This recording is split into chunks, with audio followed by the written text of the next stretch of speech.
Hey everyone, welcome to today's deep dive. We're going to be cracking open The Whole Brain Child Oh, great book. by Daniel Siegel and Tina Payne Bryson. Yes. And this book is really, it's so cool for just like getting inside like how your kid's mind works. We're talking like birth to 12 years old. Yeah. And it's got all these really, really great practical tips That's a good one. to help your kid grow like emotionally, socially, all that good stuff. Yeah. It's like a toolbox. It's a total toolbox. Yeah. So we're going to kind of give you a peek inside of how their brains develop Yeah. and then give you the tools to actually put this into practice. It's so helpful for that. It's one of those books you can return to again and again, too. Totally, totally. So one of the things that I thought was really interesting was this idea of the left brain and right brain working together. Yes. And I feel like, everyone's heard that. Right. But like what this book does really well is it breaks down like why it matters for kids. Yes, it does. It really helps you understand, like you said, we know we have two hemispheres. We know they supposedly do different things, but how do we help those two sides of the brain become best buds, which is what we want? So we've got the left brain, which is all about logic, it's language, it's analyzing things step by step. Right. Very like literal. Literal. Loves order, loves explanations. Yeah. And then you've got the right brain, which is the more emotional. Yeah. More creative. Yes. Big picture. That's where their imagination runs wild. And they need both. Right.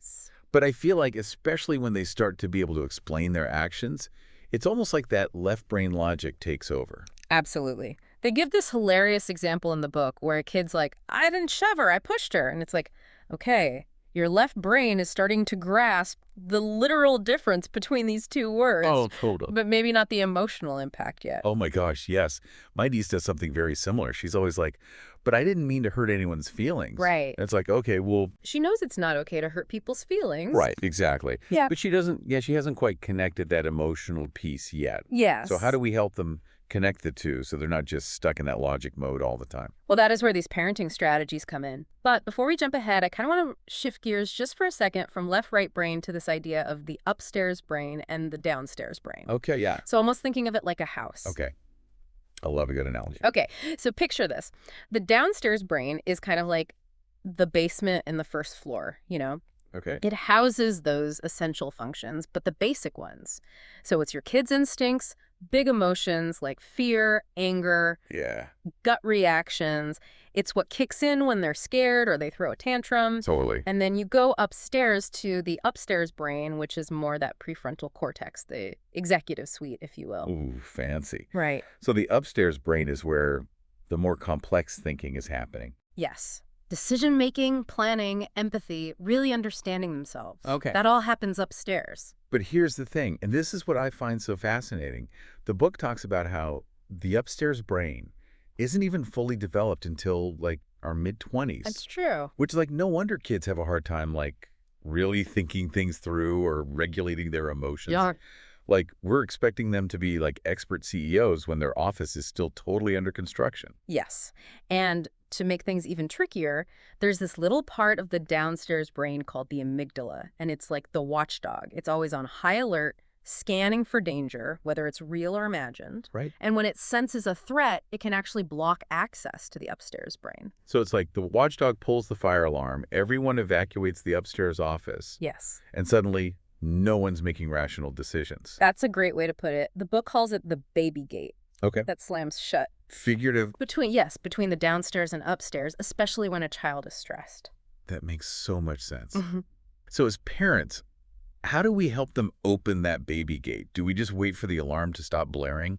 There are some really effective strategies. We're going to get into those. Okay. But before we do, I want to talk about one more piece of this whole brain puzzle, Okay. which is the difference between what's called implicit memory and explicit memory. Okay. Memory. Now we're talking something everyone can relate to. Right. So what's the difference? Okay, so think about it this way. Implicit memory is like that feeling you get when you walk into your childhood home. Okay. You don't have to consciously remember every detail, Right. but your body remembers, and you get this flood of emotions. Yes. That's an implicit memory. Unconscious, automatic, it's in your senses, your emotions. Explicit memory, on the other hand, is like consciously recalling a specific event, Right. Like what you had for breakfast this morning. Okay, so implicit is more of like the feelings, the Yeah. sensations. And explicit is like, I can actually recall this thing that happened. Exactly. Okay. And here's the thing about those implicit memories, especially the negative ones. They can resurface in unexpected ways and really affect a child's behavior without them even knowing why. You mean they might be reacting to something from their past, but not even realize that's what's happening? Exactly. Wow, that's got to be so confusing for them. Right. And confusing for us as the adults in their life. Totally. Yeah, because you're like, Going on. what is happening right now? Right. So understanding this difference is so important. The book emphasizes helping children transform those implicit memories into explicit ones. So it's like you're helping them shine a light on those shadows Yeah. so they can understand, oh, this is why I might be feeling this way or reacting this way. Yes. And one of the most powerful tools we have for that is storytelling. Okay. We'll talk more about that when we get to the strategies, but for now I want to shift gears just slightly and talk about one of my favorite concepts from the book, which is this idea of mindsight. Mindsight. Okay, that one sounds a little intimidating, I'm not going to lie. Sure. Break it down for me. What is mindsight and why should we care? It sounds really complex, but it's actually quite simple. Mindsight is the ability to understand our own minds and the minds of others. Think of it like having emotional X-ray vision. Got it. You can see your own feelings and thoughts clearly, and you can start to understand what's going on inside other people's minds too. Okay, that's a way cooler way to put it. Emotional X-ray vision, I love it. Mm. But how do we actually get that kind of mindsight? Well, the book introduces this really cool visual called the Wheel of Awareness. Imagine a bicycle wheel. Okay. The hub in the middle, that's your awareness center. It's a place of calm observation. Okay. Around the rim of the wheel are all the things that you can be aware of. Your thoughts, feelings, sensations, even memories. So when we're talking about those big emotions that kids have, those are like spokes on the wheel. Exactly. And sometimes we get like stuck on one of those spokes, fixated on a certain thought or feeling, and we just like spin and spin and spin. Oh, totally. That's what happens when a child or an adult gets overwhelmed by anger, fear, sadness, whatever it may be. Oh, yeah. It happens to adults, too. It happens to us. For sure. And that's where mindsight comes in. It helps you step back, move to the hub of the wheel, and see that thought or feeling as just one part of a bigger picture. Okay, that makes a lot of sense. So how do we teach our kids to do that? Mm. Because it's hard enough for me to step back from my own, like, emotional skokes, when I'm, like, having a moment, Sure. let alone, like, a 6-year-old. Of course.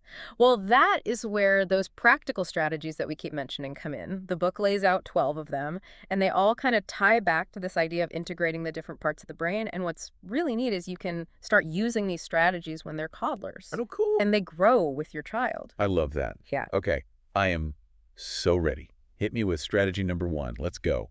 All right, so strategy number 1 is called connect and redirect. Remember how we were talking about that baby gate slamming shut Between the upstairs and downstairs? the watchdog pulls the fire alarm. Exactly. So when that happens, logic and reason go out the window. Yep. That's why trying to talk a child down from a tantrum rarely works, because you're speaking to the wrong part of their brain. Like you're not even getting through. Exactly, exactly. So instead of starting with logic, you want to connect with their right brain first, that emotional center. So instead of being like, it's okay, that little scratch can't hurt that much, you're saying something more like, wow, that fall looked really scary. Are you okay? Yes. You're validating their experience. You're showing them you understand how they feel. And once that connection is made, that's when you can gently redirect, bringing in some left brain logic. So it's like you meet them where they are emotionally, and then you kind of guide them to a calmer place. Exactly. The book gives this great example of one of the authors, Tina, dealing with her son's epic bedtime tantrum. Well, Go in there. right. And instead of dismissing his feelings or getting into a power struggle, she takes a deep breath. She connects with him. Love that. She acknowledges that he's sad about something that happened earlier in the day, and she names those feelings for him. Yeah. And guess what? It worked. I bet he calmed down like way faster than if she was like, you're being ridiculous, go to bed. Exactly. Exactly. So strategy number 2 Okay, what's number 2? is name it to tame it. This one is all about helping kids process those big emotions by, you guessed it, giving them a name. Oh, I like this one. Yeah, it's a good one. So instead of like, stop being so angry, you would say something like, I see you're feeling really angry right now. What happened? Yes, exactly. When you name the emotion, you're actually activating the left brain. Oh, helping to make sense of what that right brain is Oh, experiencing. that's so cool. It's like you're taking that big, scary, undefined feeling and you're putting a label on it. And when you can label something, it makes it feel less scary, right? Less overwhelming. Exactly, Yeah. exactly. It helps them feel more in control. They have this story about a little boy, Marco, who witnessed a car accident. Oh, wow. And he was really shaken up by it. Yeah. And his mom, Marianne, uses name it to tame it brilliantly.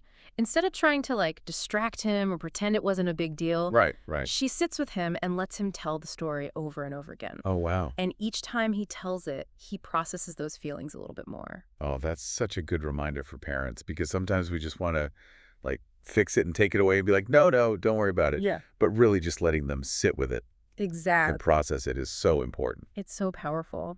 So we've connected, we've named it. What's next? Okay, what's next? Well, big feelings often lead to, shall we say, challenging behaviors. They sure do. So strategy number 3 is all about navigating those moments in a way that actually strengthens that upstairs brain. Okay, I'm here for it. Let's hear it. This one is called engage, don't enrage. So instead of escalating the situation with threats and punishments, remember that still developing upstairs brain and appeal to its better nature. So instead of getting sucked into a screaming match, Right. we should try to, what's the alternative? Give choices whenever possible. Collaborate on solutions. Avoid those power struggles, even though they can be so tempting. Oh, it's so tempting. I know. Especially when you're tired. Especially when you're tired. Do you have an example from the book? I do, actually. There's this one, it's about a dad and his son, and they're having a classic standoff over dessert. The son wants cookies before dinner, and the dad is, not having it. Of course not. But instead of laying down the law and being like, absolutely not, you're going to eat your dinner, and triggering, a whole meltdown, he takes a deep breath, and he engages. What does he do? He gets down on his son's level. He says, hey, I know you really want those cookies, and I love that you have such a great appetite. How about we make a deal? You can have 2 bites of broccoli. He had broccoli, I think, and then you could have 2 cookies for dessert.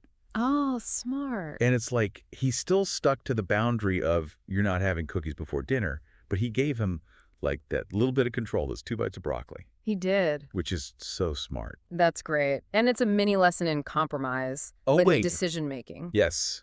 Okay, I'm loving these strategies. What's next? All right, strategy number 4 is use it or lose it. And this one's all about those upstairs brain workouts. Brain workouts for kids. Yes. I'm intrigued. Tell me more. So remember how we said that upstairs brain is under construction? Yes. Well, it needs those mental reps, just like a muscle. Oh, yeah. And every time your child engages in activities that require planning, problem solving, decision making, even flexing those empathy muscles, they're strengthening those neural connections. So we're talking about things like puzzles, building blocks, even pretend play, where they have to use their imagination and think about different perspectives. Yes, all of that. And don't underestimate the power of everyday moments, too. Oh, yeah. Involving them in age-appropriate chores, like, setting the table Totally. or sorting laundry can be a great way to get them thinking and problem solving. It's about finding those opportunities to let them take the lead a little bit, even if it's just a Yes, small task. exactly. It's about giving them those aha moments, Yeah. those little victories that show them what their brains are capable of. I love it. Okay, this is making me think of all the ways that I can challenge my kids to use those upstairs brains a little bit more often. What's our next brain boosting strategy? This one is a personal favorite. It's called Move It or Lose It. Ooh, I have a feeling I know where this one's going. You do. Am I right to assume we're talking about the power of physical activity? You know it. Sometimes the quickest way to shift a child's energy and help them access their upstairs brain is to get their bodies moving. Oh my gosh, that makes so much sense because I notice with my kids when they are wound up or having a meltdown sometimes, a quick dance party or a trip to the park is the only thing that works. It's like hitting the reset button for their brains. It really is. Exercise helps regulate those emotions, reduce anxiety, improve focus. It's like clearing the pathways for that upstairs brain to come back online. So if you're noticing your child is stuck in that downstairs brain mode, they're acting impulsively, they're having a hard time listening, sometimes the best thing you can do is just get them moving. Get them moving. And it doesn't have to be complicated. Totally. Walk around the block, game of tag in the backyard. Yep. Even just some jumping jacks. It all counts. I love that. Okay. Okay, we've covered a lot of ground already. What's next on our list of, like, whole brain strategies? Let's talk about memory. Strategy number 6 is called use the remote of the mind, and it's such a helpful tool for dealing with difficult memories. A remote control for your mind. That's a cool image. How does it work? Okay, so think about watching a movie with your child. Okay. And there's a scene that's too scary or intense. You might fast forward, you Mhm. might pause, you might even rewind, right? Right. This strategy is about giving your child that same kind of control over their own memories. So if they're, like, talking about something that was upsetting or scary, Yeah. we can help them kind of navigate those memories at their own pace. Yes, exactly. It's not about avoiding difficult emotions. It's about processing them in a way that feels safe and manageable. Boy. The book gives this great example of a father helping his son, Eli, deal with the memory of a woodworking accident. Oh, wow. It was really scary for Eli, and he kept replaying it in his mind. Oh, I can only imagine how distressing that would be. Right.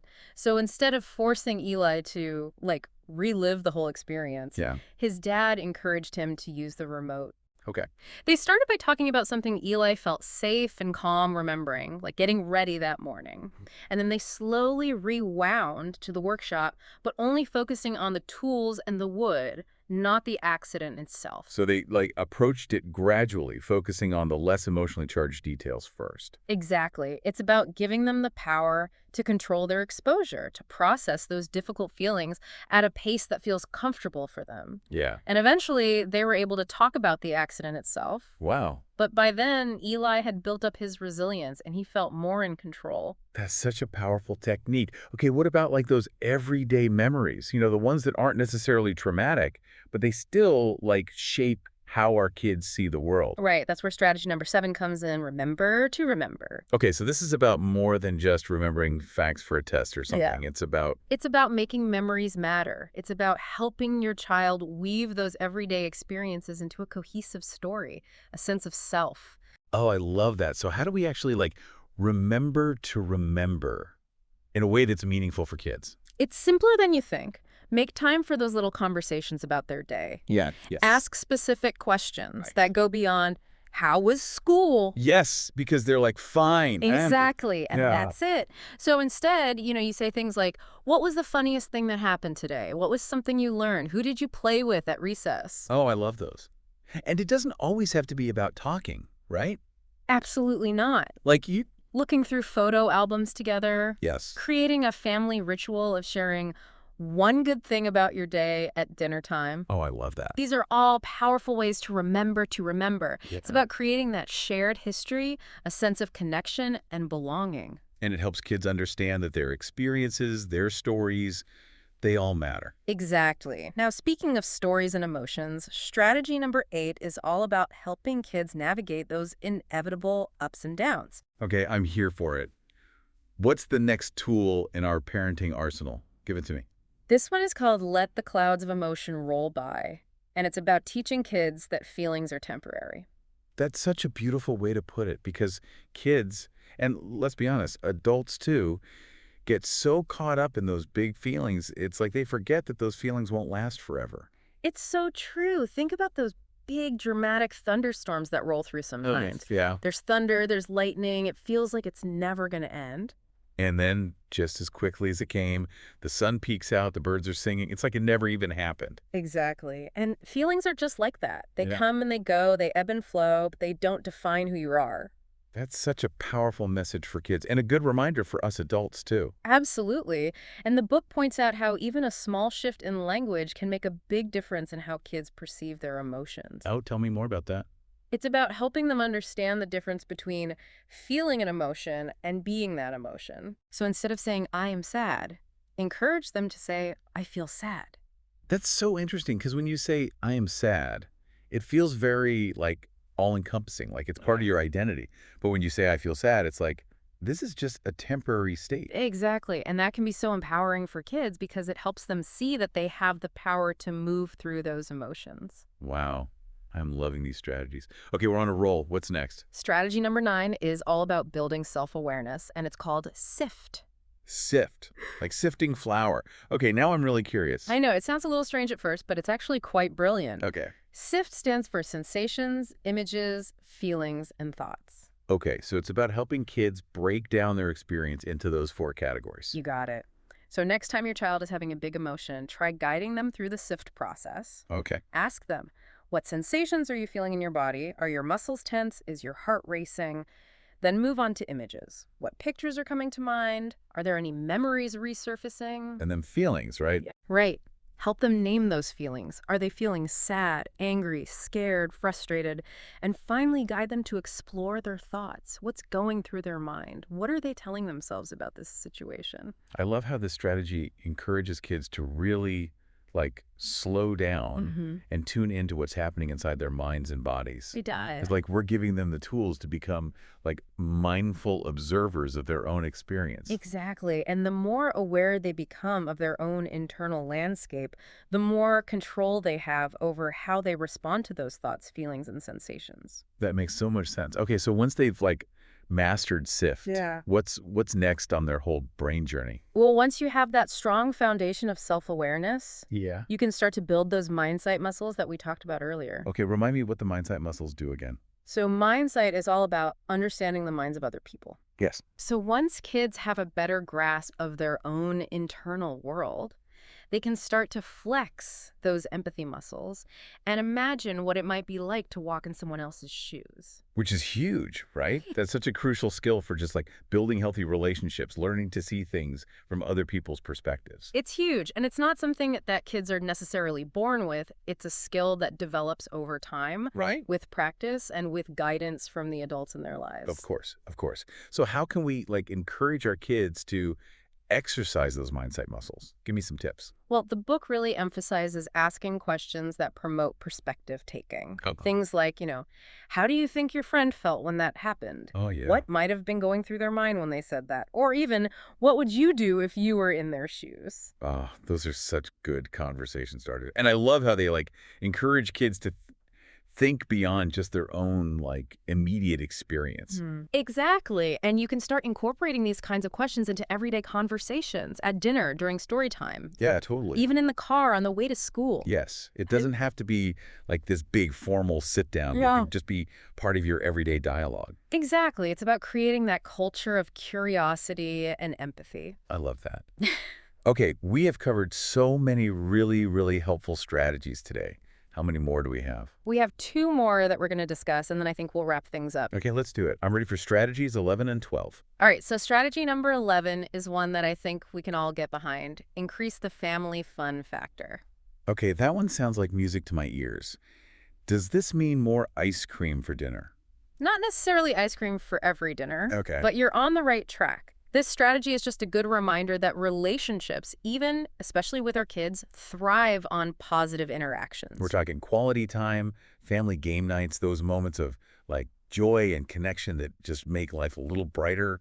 Yes, think about it. When you're laughing with your kids, when you're creating those shared memories, you're building this foundation of positive associations. Right. And those positive associations make it way more likely that your kids are going to want to connect with you, confide in you, come to you for support when they need it. That makes so much sense. It's like we're wiring their brains to associate relationships with good feelings. Precisely. And it doesn't have to be complicated. Read a funny book together, have a dance party in the living room, bake cookies, tell silly jokes. It all counts. I love it. Okay, ready for strategy number 12? Last but not least, we have connect through conflict. Okay. Now, this one might sound a little counterintuitive at first. Because conflict isn't exactly fun. Right. But here's the thing. Conflict is inevitable in any relationship. That's true. It's how we handle it that makes all the difference. Okay, so instead of dreading those disagreements, we should try to see them as opportunities for... Yes.